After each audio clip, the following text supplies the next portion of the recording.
My happy marriage didn't last long. We were married for 2 years, and I still had strong feelings for my husband. I spent every day focusing on him, trying to stay attractive and take care of myself. But then I discovered that my husband was cheating on me. The woman he was seeing was very important to him.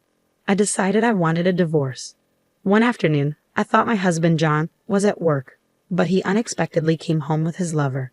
He had divorce papers with him. His lover, who had a blank expression, was there too. I guessed that this trip he was talking about was the honeymoon we never had.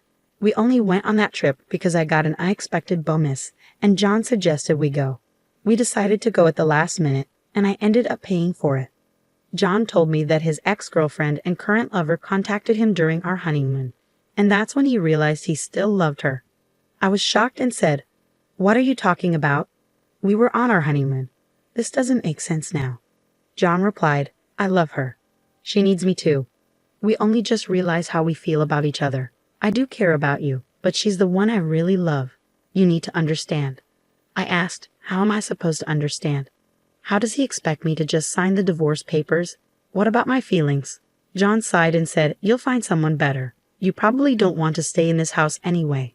We'll stay here, so you need to pack your things and move out in about a week." It felt like John wanted nothing to do with me anymore. He had asked me out and proposed to me, but now he was the one ending our marriage. He didn't take any responsibility for what happened, and I felt all my feelings for him vanish instantly without even an apology. I signed the divorce papers.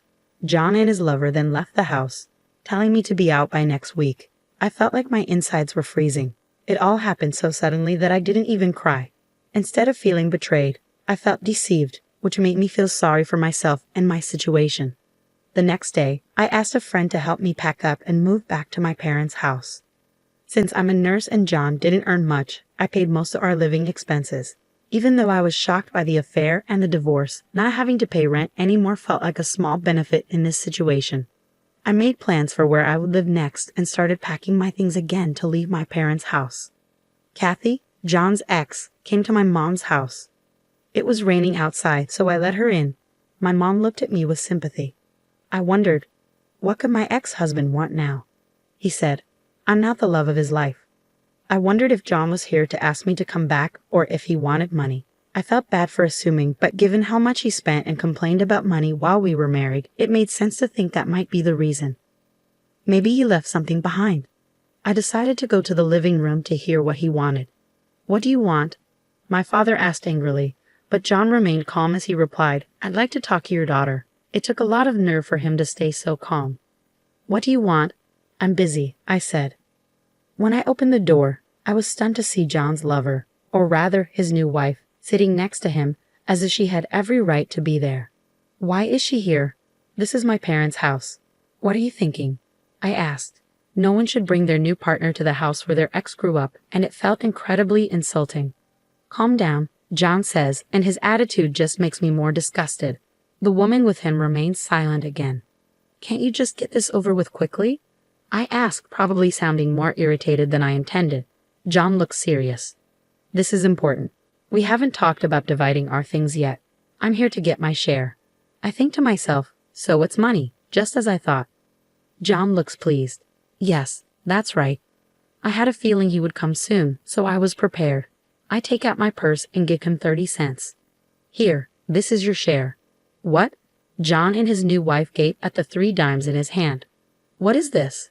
He throws the coins on the floor. His new wife suddenly speaks up. "Are you kidding? This isn't property. Stop messing around."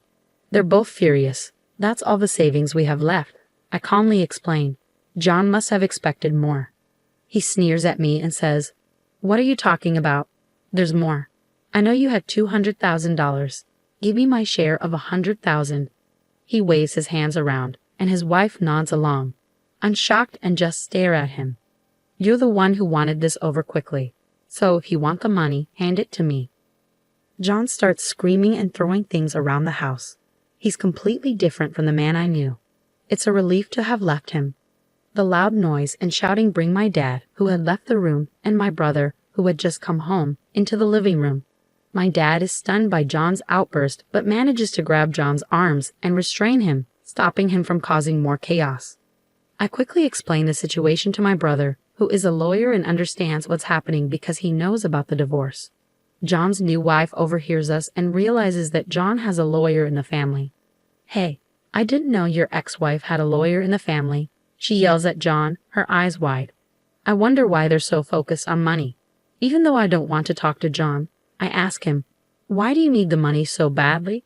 You left me because you said this woman is your dream. You chose to be with her instead of me, and that's why you wanted me to move out." "Yes, that's true," John replies. "But dividing the property is important. The house we have now was ours, and we want to build a new one. We're planning for a family, so we need a car and a vacation too. I want to do all the things a new husband should, which is why I'm here. It's hard for me though." Every reason he gives seems so selfish. "Okay," I say. "So you didn't want to come here. I don't want you here either. You don't seem to understand how terrible your actions were, so you don't seem sorry at all. I financially supported our marriage. Giving you my share is the least you can do to acknowledge what you've put me through." "Supported you financially?" John scoffs. What did he just say? Did he say I supported him? Maybe I heard wrong. John never wanted to work. He would come home as soon as he could to play online games and would take days off whenever he didn't feel like working, using up all his paid leave while pretending to be sick.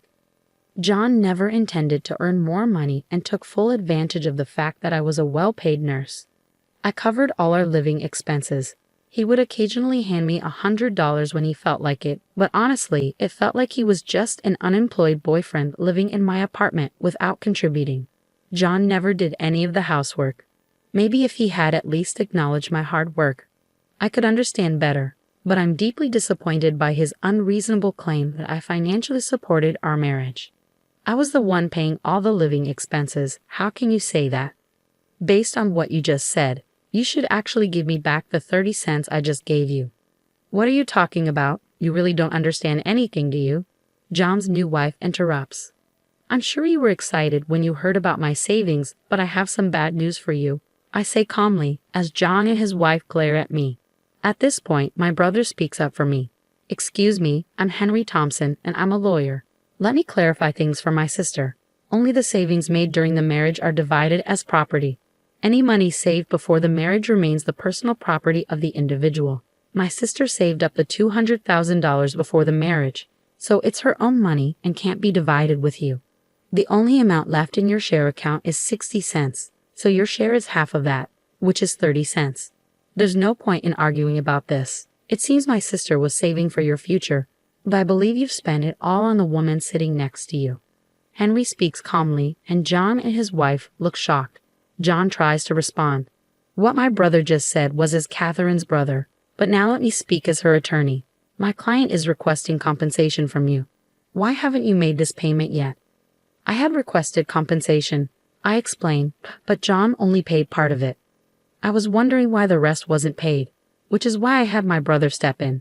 My actual lawyer is his colleague, but since we didn't expect John to show up today, Henry is representing my lawyer. With Henry's intense gaze, John and his wife fall silent. You were asking for a share despite being the one who had the affair and caused the divorce. It doesn't make sense for you to ask for anything.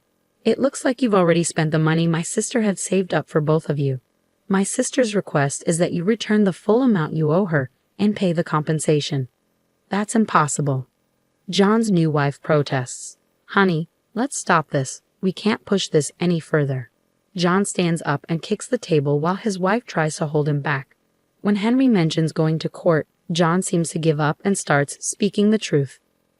John admits, after the divorce, I lost my job, and since my wife is unemployed too, we started borrowing money. Now we're in so much debt that we can't pay the compensation. When we were trying to find a way to earn money, we remembered your savings and thought you might give us half if we talked about dividing the property. I'm stunned and speechless as they completely change their attitude and beg for my help. My brother, standing next to me, shakes his head to signal that I shouldn't listen to them. I have no sympathy for their situation and tell them they still need to pay back the compensation and my savings. I then ask my brother and father to show them out. The last few hours have felt like a storm. My mom returns to the room with a sigh of relief and starts cleaning up. My dad, furious, says what a terrible man John is and helps her. My brother rubs my back and says, You did nothing wrong. What you did today and the divorce were both right. You should be confident. He adds that we need to ensure they pay the compensation and immediately calls his colleague. All of us at the law firm are on your side, he says. I'm exhausted. I say, Mom, you did an amazing job.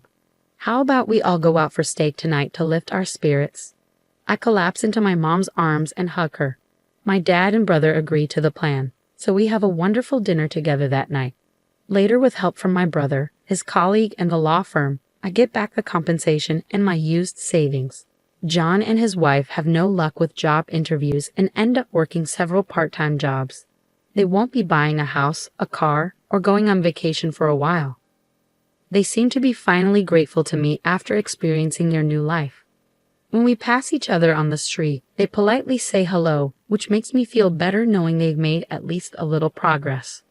As for me, I'm in a steady relationship with the attorney who worked on my case. Henry is thrilled and says this man is perfect for me. 1 year after the divorce, I'm planning to introduce my new boyfriend to my parents soon. I'm sure they'll be very happy for me.